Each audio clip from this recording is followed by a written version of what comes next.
O Senhor esteja com todos. Ele está no meio de nós. Proclamação do Evangelho de Jesus Cristo segundo Mateus. Glória a vós, Senhor.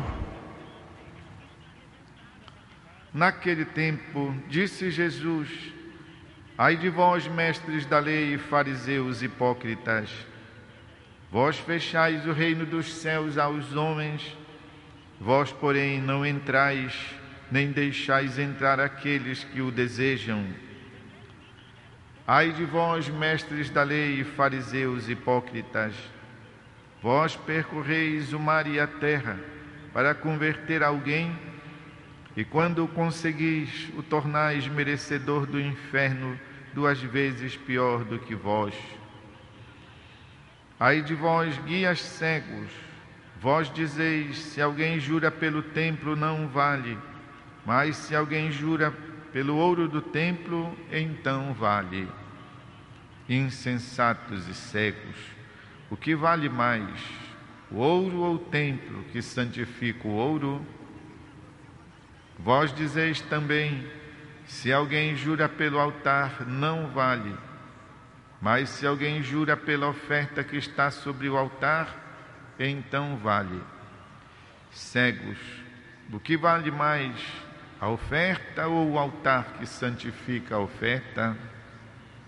Com efeito, quem jura pelo altar, jura por ele e por tudo que está sobre ele.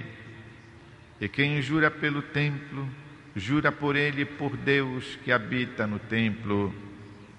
E quem jura pelo céu, jura pelo trono de Deus e por aquele que nele está sentado.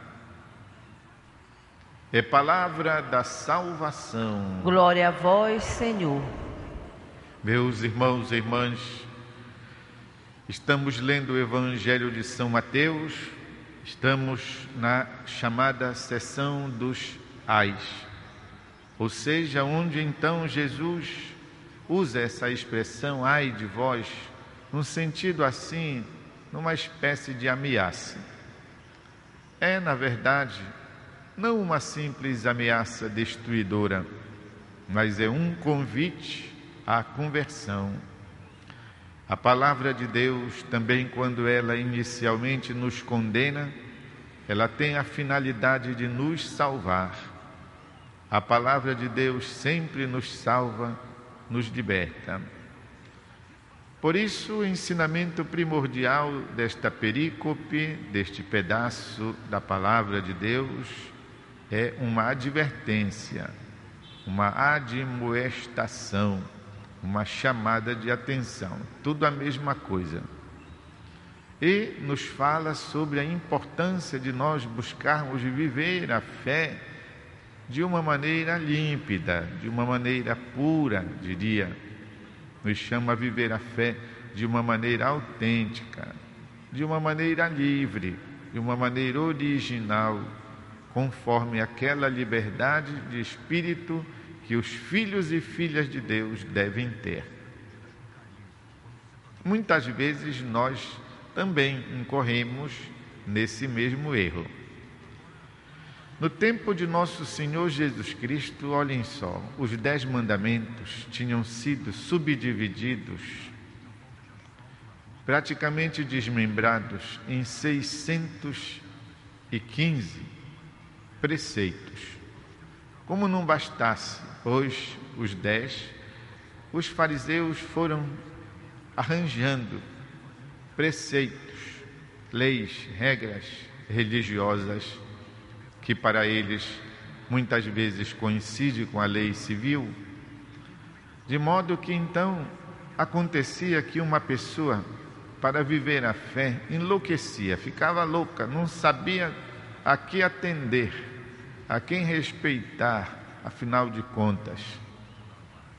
Por isso então Jesus quase que se contraria, se aborrece diante disso, e o notamos no modo de falar com os fariseus, justamente ao dizer: ai de vós, porque fechais o reino dos céus aos outros, e acaba que não entra nem vocês, nem os outros.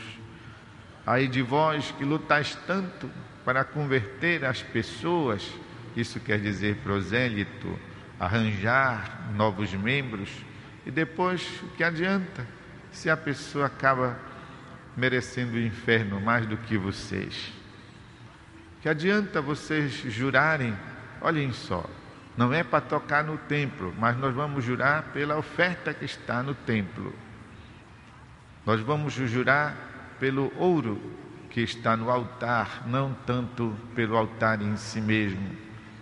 Eram formas de escapar ao cumprimento dos mandamentos tão claros como Deus dá: não matar, não roubar, amar a Deus, não desejar coisas e pessoas alheias, não pecar contra a castidade. Estava tudo tão claro, de uma maneira assim tão concisa, mas parece que não bastava. Isso se deve ao quê, meus irmãos e irmãs? A dureza do coração. Quando a gente não quer obedecer a Deus, a gente fica se escamoteando de mil modos, encontrando justificativas, na verdade pretextos, para nós não obedecermos à voz de Deus, o comando de Deus.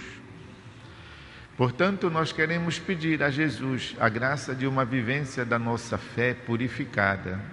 Senhor, que possamos crer no essencial da Tua Palavra. Deus é tão misericordioso que, ao invés de 6.615 preceitos, deu apenas 10 mandamentos. E Jesus Cristo, fonte da misericórdia, foi tão genial, foi tão bacana conosco, que Ele disse assim: ainda vou fazer melhor por vocês. Eu vou reduzir tudo em 2, que na verdade é um só mandamento. Qual é? Sabemos: amar a Deus sobre todas as coisas e ao próximo como a si mesmo. É na verdade um mandamento desmembrado, assim, nesses 2 rostos: amar a Deus sobre todas as coisas e ao próximo como a si mesmo. Por isso, meus irmãos e irmãs, nós devemos não só pedir na oração, mas também fazer o nosso exame de consciência. Devemos fazer a nossa revisão de vida, fazer o discernimento, para verificar se por acaso a nossa vivência da fé não está cheia de tantas regrinhas, de tantas coisas que às vezes não tem nem a ver com o Evangelho. Às vezes ficamos inventando coisas, situações, gestos e 1.500 outras coisas superficiais, com a boa intenção de dar um sentido de maior religiosidade para a nossa vida, mas Jesus vem nos ensinar que não precisa. Basta que nós amemos a Deus e amemos as pessoas. Assim estamos cumprindo, como diz Jesus, toda a lei e os profetas.